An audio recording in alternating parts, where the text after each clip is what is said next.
매주 화요일 이분과 함께 팩트 체크하고 쟁점 정리하는 순서가 마련돼 있죠. 오늘도 김준일 뉴스톱 수석 에디터 제 옆에 나왔습니다. 어서 오십시오. 예, 안녕하세요. 최근 불거진 이른바 역사 논쟁. 이걸 한번 좀 오늘 짚어보기로 했는데 공교롭게도 오늘이 경술 국치일이더라고요. 1910년 8월 29일. 우리가 이제 식민지가 된 날인데. 홍범도 논란, 정율성 논란인데 홍범도 부분부터 먼저 짚어보죠. 쟁점 정리를 좀 해봅시다.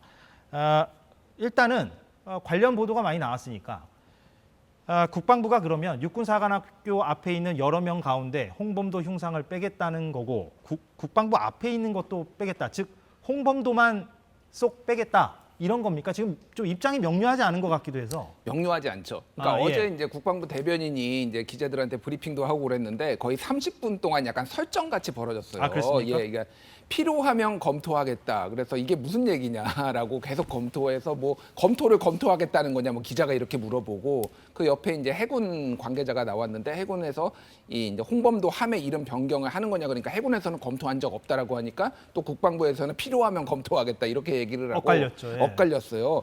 그래서 이제 전체적으로 보면은 아직 뭐 이제 공식화된 건 아니지만은 국방부의 의지가 좀 강하다. 라고 보면 될 것 같아요. 그래서 육군사관학교하고 국방부 내에 있는 홍범도 흉상을 이제 옮기는 쪽으로 이제 다른 사람들은 내버려두고. 근데 이게 처음에 이제 어떻게 알려졌냐면은 이게 이제 그 5명의 이제 흉상이 있잖아요. 육군사관학교 내에. 근데 국방부가 이제 독립기념관한테 이 흉상 5개를 다 받아줄 수 있느냐 문의를 하면서 이제 시작이 된 거잖아요. 근데 그러면은 이게 좀 이상한 거죠. 그러면 처음에는 5명을 다 옮기려고 했다가 왜 지금은 홍범도 장군만 옮기려고 하느냐? 그러면 이제 사회주의 경력, 뭐 이제 소련 공산당 경력을 얘기를 하는 건데, 그러니까 이게 시작과 끝이 좀 달라지고 좀 이상하게 지금 전체적으로 흐르고 있다. 뭐 이렇게 좀 봐야 될 것 같습니다. 다 옮기는지 홍범도 장군만 옮기는지는 아무튼 더 지켜보면 좀 정리가 될 것 같고 아무튼 옮기긴 옮긴다는 것 같으니까.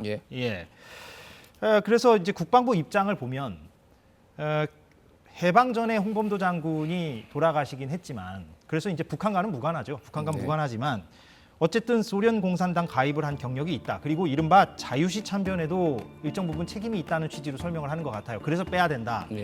각각 한번 짚어보죠. 소련 공산당 가입 부분. 이거는 뭐 어떻게 좀 정리를 해볼 수가 있겠습니까? 뭐 이거는 사실이고요. 그러니까 이제 1920년에 봉오동 전투, 6월달에 봉오동 전투, 뭐 11월에 이제 청산리 전투가 있었죠. 그래서 이제 독립군을 이끈 것도 사실이지만은 1927년에 소련 공산당에 정식 입당을 해서 활동을 했습니다. 그리고 38년에는 소련의 결정으로 중앙아시아, 이제 카자흐스탄으로 강제 이주 당했는데 이게 이제 고려인들이 그때 상당히 많이 이주를 할 때 그래서 사실상 이제 소련의 눈밖에 난 거 아니냐. 그래서 마지막 생은 이제 극장직이라고 하죠. 이거를 지키면서 이제 43년에 쓸쓸하게 돌아가셨다고 이제 합니다.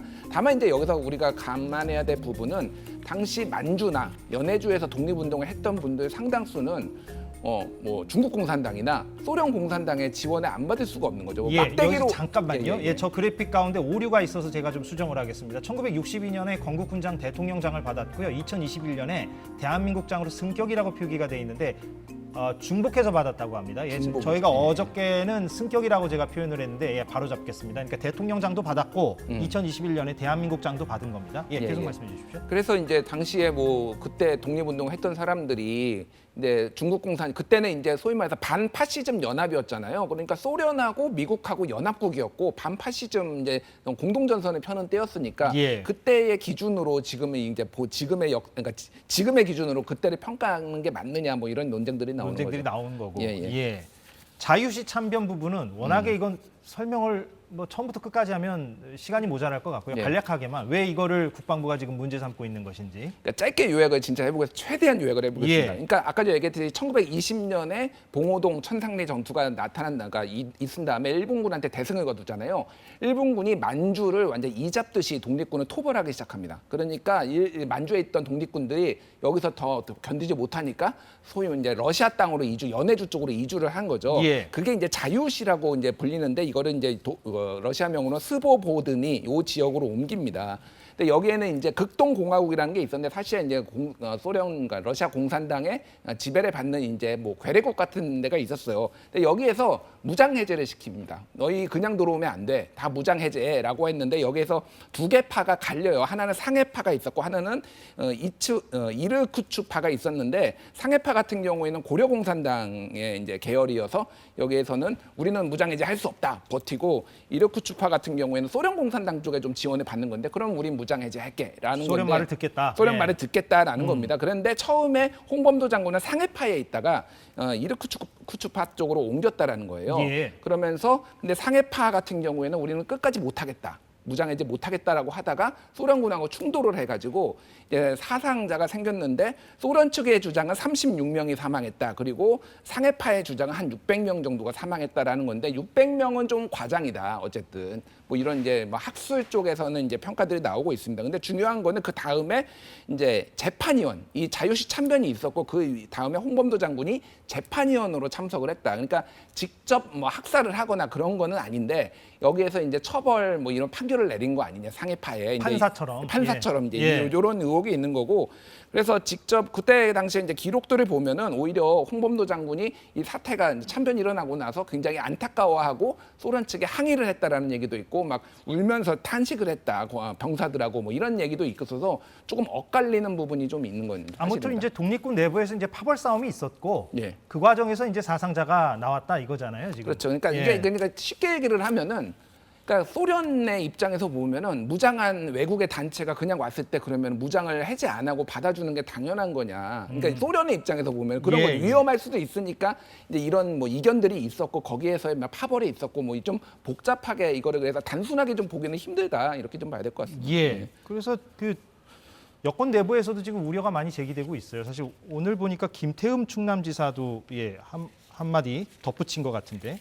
그러니까 어제 저희가 이제 이준석, 유승민, 홍준표 이런 분들의 여권 내부의 어떤 우려를 전달해드린 바가 있는데 예. 오늘은 김태흠 충남지사가 언급한 부분이 있어서 한번 볼까요? 예, 준비되면 보여주십시오. 예, 계속 대화는 이어가겠습니다. 아무튼 여권 내부에서도 우려가 제기되고 있고. 예. 그런데 어제 이 자리에 나온 성일종 의원 같은 경우에는 오늘 성일종 의원을 인용을 많이 하네요. 예. 그 좋은데 모시자는 거다. 그러니까 독립기념관 같은데 이쪽에 모시자는 거지. 왜냐하면은 이제 그 육군사관학교나 국방부 입장에서는 뭐 해방 전의 이력이라 할지라도 어찌됐건 공산당 이력이 있다는 것은 뭐 교육상으로도 문제고 뭔가 정서적으로도 안 맞는다라는 취지로 얘기를 했는데 그 지점이 쟁점인 것 같아요. 결국에는. 예. 북한과 무관하다는 건 뭐 누구나 인정을 하는 거고 홍범도 장군의 어떤 공적을 아예 없애자는 것도 아닌 것도 뭐 맞고요. 지금 상황은. 예. 그러니까 전체적으로 보면 어쨌든 여론이 안 좋으니까 조금 약간 입장이 변한 것 같습니다. 아까 전에 말씀드렸듯이 처음에는 이 5명의 흉상을 다 옮기는 걸 추진을 했었거든요. 예. 그러다가 이제 홍범도 장군의 이 소련 공산당 가입 논쟁 요걸로 좀 옮겨간 거고 그래서 이거에 대한 문제 제기가 있었다. 과거에도 뭐 군에서도 문제 제기가 있었다 쪽으로 좀 옮겨가는 것 같아요. 그래서 전체적으로 보면 이것도 보수 진영 내에서도 좀 분열이 있는 것 같습니다. 예를 들면은 이거에 대해서 아까 전에 말씀하셨듯이 뭐 김태흠 충남지사라든지 홍준표 대구시장 이준석 전 대표 같은 경우에 이게 통일된 얘기가 아니다. 보수 진영 내에서도 이준석 대표는 오늘 페이스북에 일부의 뉴라이트 사관에 이제 따른 행동이다. 이렇게 해서 이제 일본 어떤 독립운동에 대한 부정 뭐 이런 것들에 대해서 좀 우려를 표했으니까 이 부분은 어쨌든 홍범도 장군의 사회주의 경력만 조금 문제 삼으면서 그쪽으로 좀 옮기려고 하는 거 아니냐 뭐 이렇게 좀 정리가 되는 것 같습니다. 예, 아무튼 저렇게 이견들이 표출되고 있음에도 불구하고 국방부는 계속 추진하겠다는 것 같으니까 그건 변경이 없는 것 같고 시간이 지나가고 있어서 이번엔 정율성 얘기를 해보죠. 광주광역시가 추진하고 있는 정율성 기념공원 문제 일단 하나하나 짚어보죠. 정율성이 누구인지부터 짤막하게 소개를 해주신다면 1933년에 중국으로 이주를 했고요. 그러니까 정율성은 1914년생입니다. 그래서 광주에서 태어났죠? 광주 출신이고요. 그래서 39년에 중국 공산당에 가입을 하고 그런 다음에 팔로군 행진곡을 이제 작곡을 했는데 이게 중공군 국가로 6.25 때 쓰이고요. 그리고 1980년에는 중국군의 공식 국가로 이제 군가로 이제 쓰이게 된 거죠. 그래서 이제 해방 후에는 또 북한으로 가가지고 조선인민군의 구락부장 그리고 6.25 때는 북한의 조선인민국 행진곡을 작곡을 했습니다. 그러다가 다시 이제 56년에 김일성이 연안파를 숙청을 할 때 다시 이제 중국으로 돌아갔다라는 거예요. 그래서 76년에 이제 중국에서 사망을 했다. 그러니까 중국과 북한에 오가면서 여러 노래들을 작곡을 했는데 그게 군가로 많이 쓰였다. 이렇게 좀 보시면 될 것 같아요. 예, 그래서 북한에서도 활동을 했고 중국과 북한에 많은 군가를 남겼고 최종적으로는 중국에 가서 사망을 했군요. 그런데 이 정율성 기념 사업이 언제부터 누구의 예산으로 시작된 겁니까? 그러니까 2004년에 처음 검토는 됐으니까요. 굉장히 오래됐죠. 한 20년 정도 된 거고 실제 이제 추진이 된 거는 2018년도 문재인 정부 때 이제 시작이 된 거라서 올해 말 이제 완공 예정이고요. 광주광역시 예산으로 48억 4,700만 원이 이제 투입된다 이렇게 알려져 있습니다. 예. 지자체 예산으로 하는 거라서. 지자체 예산이죠. 그래서 이제 중앙 정부는 그걸 지금 반대하고 있고 박민식 보훈부 장관은 장관직을 걸고서라도 막겠다 이렇게 강경한 입장을 밝히고 있고. 예. 그런데 강기정 광주시장은 과거에 그러니까 지금 뭐 노무현 정부 문재인 정부가 아니라 과거에 보수 정부 시절에도 일관되게 추진해 왔던 흐름이 있었다. 이렇게 얘기를 하는 것 같아요.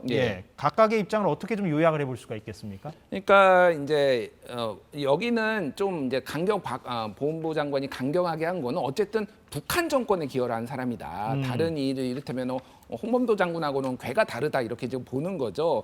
광주시의 이제 강기정 시장이나 광주시의 반박 논리는 정율성이라는 사람을 발굴한 거는 최초의 노태우 대통령이 1988년이다. 그때 서울올림픽 평화대회 추지위원회가 정율성 부인을 초청을 했습니다. 그래서 한중 우호의 상징으로 삼았고 김영삼 대통령 때는 정율성 음악회가 개최가 됐다라고 합니다. 그리고 정부 주관으로 정율성 작품 발표회도 열렸고 박근혜 대통령도 2015년에 중국의 전승절 기념식에 참석을 했는데 그때 정율성의 음악으로 꾸며진 퍼레이드를 참관했다 이런 겁니다. 그래서 어쨌든 중국하고의 우호관계, 북한 거는 좀 차치하고 중국하고의 우호관계를 위해서 정율성이라는 인물이 많이 활용이 된 거는 사실입니다. 어느 정부에서건. 어느 정부에서가 이제 활용이 됐는데 이 정부에서 이제 이게 조금 문제가 지금 현재 되고 있는 상황인 거죠. 그런데 이제 눈에 띄는 부분 중에 하나는 그 보수 단체들이 정율성 기념 사업에 반대하는 거는 뭐 이해가 되는데 4.19나 5.18 관련 단체들이 반대하는 움직임도 있는 것 같아요. 이건 좀 눈에 띄더라고요. 그러니까 4.19 민주혁명의 뭐 혁명 희생자 유족회 그리고 뭐 5.18 민주화 운동 부상자회, 뭐 5.18 민주화 운동 공로자회 등등이 이제 반대를 했습니다. 그래서 이제 4.19 혁명 정신과 5.18 민주화 운동 정신을 훼손하는 일이고 우롱하는 처사다라고 이렇게 얘기를 이제 하고 있어요. 그래서 전체적으로 보면은 이게 사회주의하고는 특히 5.18 같은 경우에는 사회주의하고는 무관하다라고 좀 거리를 두려고 했는데 이게 조금 같이 이렇게 묶이면은 광주라는 지역에서 같이 묶이게 될 경우에는 조금 이게 색깔론이 덮여지는 거 아니냐라는 우려가 나오는 거 아니냐 이런 이제 관측들이 나오고 있거든요. 물론 양자는 전혀 무관하지만. 무관하지만 어쨌든 그런 우려들이 있어서 여기에서도 강력하게 좀 반대를 하고 있는 것으로 알려져 있습니다. 그렇군요. 오늘 이렇게 짧은 시간에 두 사람, 홍범도, 정율성, 지금 왜 논란이 벌어지고 있는가를 좀 짚어봤는데, 뭐 끝으로 좀 약간 논평성이긴 합니다만, 좀 이 얘기를 좀 해보죠. 그러니까 시민들 입장에서 봤을 때는 정치권에서 이런 역사 논쟁 가지고 에너지를 이토록 많이 쏟는 것이 옳은가, 적절한가 이런 생각을 가지시는 분들도 적지 않을 것 같기도 하고요. 좀 어떻습니까? 시사평론하는 입장에서는. 그러니까 11개월째 지금 수출 무역액이 감소하고 있어요. 그러니까 제가 궁금한 거는 갑자기 경제 얘기를. 왜 그러냐면은 그러니까 지금 윤석열 대통령이 어제 이제 여당 연찬회에 가가지고 이념이 중요하다, 이념이 바로 서야 된다라고 하는데 정말로 많은 국민들이 일반적인 국민들이 그렇게 생각할까? 조금 그러니까 의구심이 듭니다. 그러니까 이념도 좋지만은 지금 이렇게 특히 이제 홍범도 장관 같은 분을 이제 놓고 이렇게 갑론을 막 하는 게 국론 통합에 도움이 될 것이냐 이런 거를 좀 정부 여당에서도 좀 생각해봤으면 좋겠고 지금은 진짜 민생에 좀 신경을 써야 되지 않을까 이 부분은 굉장히 아쉽습니다. 이게 왜냐하면은 계속 역대 정권들에 보면은 이를테면 건국절 논란 그리고 뭐 국정교과서 그리고 이제 뭐 박정희 미화 논란 등등등 지금까지 이어져 오고 있는 거거든요. 그러면 지금 야권에서도 심지어 그러면은 박정희도 남노당 출신인데 그러면은 뭐 박정희도 다 지워라 기념관도 없애라 뭐 이런 식으로 이제 감정적으로 나오잖아요. 그러니까 이런 부분들은 조금 양측이 다 절제를 하고 조금 민생이나 이런 국민들의 삶에 좀 집중을 해주는 게 좋지 않을까 개인적으로 그렇게 생각을 하고 있습니다. 짧은 시간에 많은 걸 좀 소화를 했습니다. 여기서 정리를 하죠. 김준일 뉴스톱 수석 에디터와 오늘도 함께했습니다. 고맙습니다.